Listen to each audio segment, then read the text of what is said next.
हरे कृष्णा। कुछ भक्त लोग ने इस प्रकार विवेचना करते पूछते हैं कि महाराज जी, आप लोग बोलते हमेशा वृंदावन बिहारी कृष्ण हैं और वृंदावन बिहारी कृष्ण की आराधना करना चाहिए, इसका महिमा क्या है? तो यहाँ कह रहे हैं, तो तत्वतः कृष्ण तो एक हैं, लेकिन लीलागत में प्रेम राज्य में वो तीन प्रकार के कृष्ण को विवेचना की गई है उसको लीला करने के लिए। लेकिन तो कृष्ण तो पूर्णमदा पूर्णमिदं पूर्णात् पूर्णमुदच्यते पूर्णस्य पूर्णमादाय पूर्णमेवावशिष्यते, सारे एक ही हैं, लेकिन लीला आस्वादन करने के लिए तीन कृष्ण को कहा गया विवेचन है।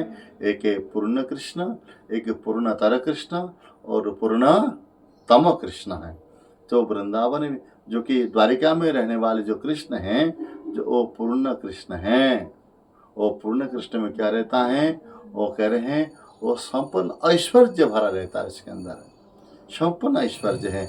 वहाँ चतुर्भुज बनते हैं और चक्र भी धारण करते हैं, वहाँ खड़ाऊ पहनते हैं, चप्पल धारण करते हैं, सेलावा वस्त्र पहनते हैं, राज्य कार्य करते हैं, वहाँ बांसुरी नहीं होता है, वहाँ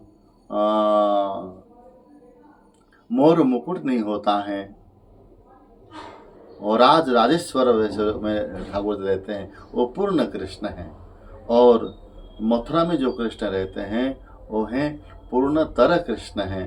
वो भी बांसुरी नहीं होता है और वो भी सिलावा वस्त्र पहनते हैं, लेकिन उसमें वो माधुर्य सहित वो ऐश्वर्य कृष्ण हैं। थोड़ा सा माधुर्य रहता है, थोड़ा सा व्रज के विरह में रहते हैं, माधुर्य रहता है, और पूर्ण ऐश्वर्य है, थोड़ा सा माधुर्य मिश्रित हैं।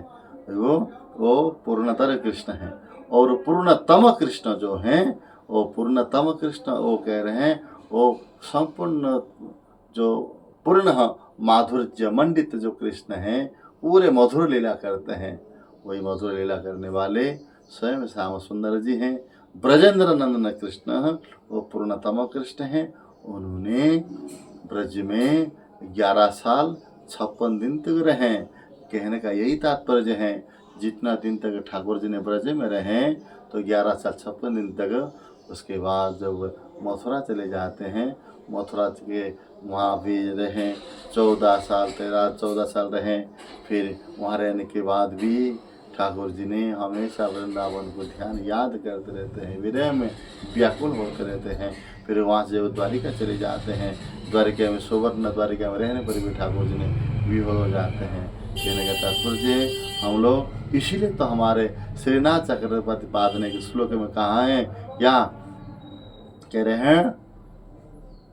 आराध्य भगवान ब्रजेश तनयः तद्धाम वृंदावने रम्या काच्युपासना व्रजवधू वर्गेण जाकल्पिता। श्रीमद्भागवतं पुराणमवलं प्रेम पुमार्थो महान् श्रीचैतन्य महाप्रभुर्मतमिदं तत्र आदरो न परः। चैतन्य महाप्रभु का मत है, भागवत में वर्णित किया गया। कौन सा? कह रहे हैं आराध्यं भगवान ब्रजेश तनयः तद्धाम वृंदावने। देखो शास्त्रों के मर्यादा के अनुसार हम लोग विवेचना करना चाहिए। शास्त्रों में क्या कहा कि आदेश दे रहे हैं, आराध्यं भगवान। आराध्य भगवान कौन है? ना ब्रजेश तनयः, ब्रजेश ब्रज माने ब्रजभूमि, ब्रजेश ब्रज का इस, ब्रजेश माने ब्रज युक्त इस ब्रजेश, ब्रज माने वृंदावन धाम, और युक्त इस माने स्वामी व राजा। वृंदावन के राजा कौन है? नंद बाबा। ब्रजेश तनय, तनय माने पुत्र, जो वृंदावन राजा जो नंद बाबा उन्हीं के पुत्र जो हैं वो भगवान श्री कृष्ण हैं। ब्रजेंद्र नंदन श्री कृष्ण हैं, रमण बिहारी कृष्ण हैं, राधा रमण कृष्ण हैं।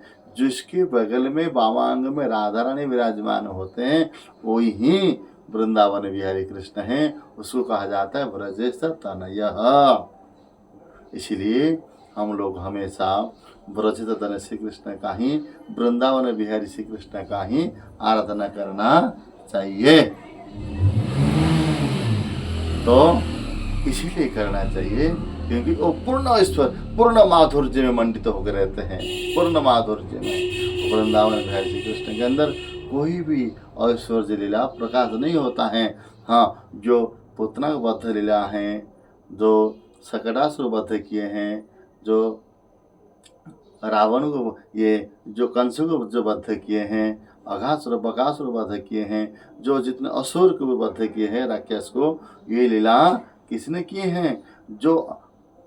जो ब्रजेंद्रनंद श्री कृष्ण अवतार श्री कृष्ण के अंदर जो एक जुगावतार आता भी हैं, वो मथुरा कृष्ण उसके निवेश हैं, वो मथुरा कृष्ण चतुर्भुज कृष्ण है, विष्णु कृष्ण है। उन्होंने ही सारे मारन ताड़न और उद्धार करने का। लेकिन भगवान श्री कृष्ण ब्रजेश तनय ब्रजेंद्रनंद श्री कृष्ण, राधारमण श्री कृष्ण जो हैं, जसोदानंद श्री कृष्ण हैं, केवल उन्हीं का काम है केवल रास करना, माखन चोरी करना, गोपी समय प्रेम आस्वाद करना, वही ब्रज तनय। इसीलिए कहते हैं आराध्यं भगवान ब्रजेश तनय तद्धा वृंदावने, और वृंदावन में ही हम लोग आराधना करना चाहिए, वृंदावन बिहारी श्री कृष्ण को, और वृंदावन में ही आराधना करना चाहिए। लेकिन हम लोग कहते हैं महाराज जी भजन तो करना है, वृंदावन जाना क्या जरूरी है? अरे जब तक वृंदावन का आश्रय नहीं लोगे तो वृंदावन बिहारी श्री कृष्ण का, ब्रज भूमि का, ब्रज गोपियों का, ब्रजवास का कृपा कैसे मिलेगी? अरे वृंदावन का आश्रय लेना चाहिए। हम लीला को कैसे आस्वादन करेंगे? भगवान श्री कृष्ण का जैसा कोई साधारण जगह, एक उदाहरण होता है, कोई अपना बंधु के घर में जब तक नहीं जाओगे, यहाँ घर में अपना घर में रह करके आशीर्वाद कर लेंगे हम, तो ये चल जाएगा, कोई मानेंगे? नहीं। जिसका शादी है, जिसके निमंत्रण, उनके घर में जाना चाहिए, वहाँ आशीर्वाद करो, जाने से ही वो प्रसन्न होते हैं। हमारा भी वैसे ही हम लोग भी राधा रानी की कृपा प्राप्त करना है, तो ठाकुर जी कृपा प्राप्त करना है, तो हम लोग वृंदावन धाम आश्रय आकर के आश्रय लेना चाहिए।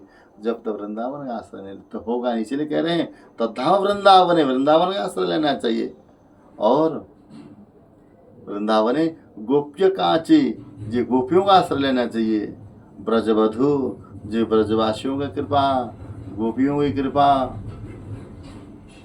तो इसीलिए तो उद्धव जी ने जो ब्रज से, जो मथुरा से जो वो प्रेम पत्रिका लेकर के भगवान के श्री कृष्ण के पास आए, राधा रानी के पास आते हैं, गोपियों के पास आते हैं, तो गोपियों के पास आने से पहले भगवान श्री कृष्ण से कहा था कि आप मुझे भेज रहे हैं वृंदावन धाम में, लेकिन मैंने 1 घड़ी 2 घड़ी से ज़्यादा नहीं सकेगा, जल्दी आ जाऊँगा, वहाँ रहूँगा नहीं, क्योंकि वहाँ तो गंवार रहते हैं, तो वहाँ तो कोई तो मेरी वेदांत भाषा कोई समझ नहीं सकता, क्योंकि मैंने बृहस्पति का शिष्य हूँ, ये गंवार लोग कैसे समझेंगे? मैं जाऊँगा, जल्दी आ जाऊँगा। तो ठाकुर जी ने कहा कि जाओ, ये समय बताएगा। लेकिन जो वृंदावन आ जाते हैं, आने के बाद गोपियों का प्रेम इस प्रकार फंस जाते हैं, प्रेम के रस्सी उनको इस प्रकार जकड़ लेते हैं, बांध देते हैं। 7 महीना कहाँ चला गया उद्धव जी को पता भी नहीं चला है। जो वादा किया था भगवान को आने से पहले, मैं 1 घड़ी से 2 घड़ी तक रुकूंगा नहीं वृंदावन में, लेकिन यहाँ 7 महीना कहाँ चला गया उनको पता नहीं चला। 6-7 महीने के बाद जो ध्यान आया, अरे मैं तो अभी मथुरा वृंदावन में हूँ, अरे मुझे जाना है मथुरा में, उनको खबर देना है। तो ठाकुर जी ने, राधा ने उनको ज्ञात कराया, अरे उद्धव जी तुम्हारा अभी ब्रज भाव का तो अभी तो मुँह में तो फंस चुके, तो अभी तुम उबार उठ करके तुम याद करो, तुम ठाकुर से वचन दे के आया, मथुरा कृष्ण से ठाकुर से वचन दे के आया, हमारा हालत सब कुछ अभी देख लिया, तुम जाओ वृंदावन से मथुरा जाओ, तब जा कर के ठाकुर। तो उद्धव जी ने कहा जो कि महाराज जी, जो कि हे किशोरी जो, हे राधे जो, मुझे और कहीं जाना नहीं है, आप कृपा करोगे, आप कृपा करना है तो मुझे कृपा कीजिएगा वृंदावन धाम में, और आप लोगों की कृपा का अनुगत्य में होकर के वृंदावन धाम मुझे ब्रजवास कराइएगा। तो करके आपका इतना साधन नहीं है, तपस्या नहीं, तो वृंदावन धाम में रह सकोगे। तो ठाकुर जी तो उद्धव जी ने कहा और कैसे, मैं तो वृंदावन छोड़ के जाना नहीं चाहता हूँ। तो राधा ने कृपा प्राप्त कराया। राधा ने कहा कि तुम वृंदावन धाम में एक उपास रह सकते हो। कैसे? ना आशा मोह चरण रेणु जिसा महंस्या वृंदावने किमपि गुल्मलतौ सधीनाम यादुस्तेजांग स्वजन मार्ज पतंग हित्वा भेजुर्मुकुंद सुते वीर विमुद्याम।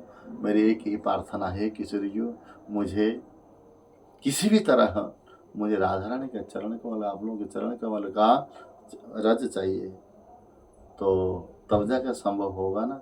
मुझे छोटा छोटा गुल्म बना दीजिएगा, घास पत्ता बना दीजिएगा, लता बना दीजिएगा। ये इतना भी सौभाग्य नहीं तो मुझे वृंदावन धाम का यही औषधि बना दीजिएगा।